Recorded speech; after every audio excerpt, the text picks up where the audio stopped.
هي لعيبه الزمالك اتجننت ولا ايه يا جدعان؟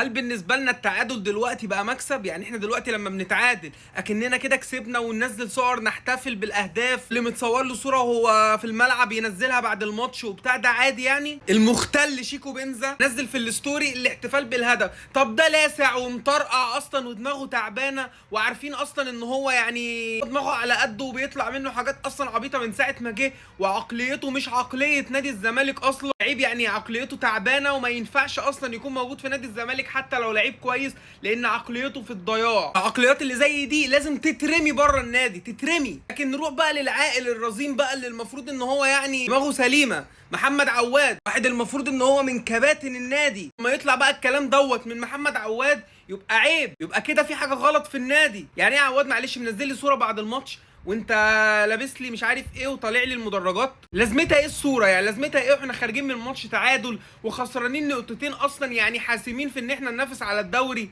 استفدت انت ايه بقى لما نزلت الصوره؟ استفدت ايه لما تستفز الجماهير؟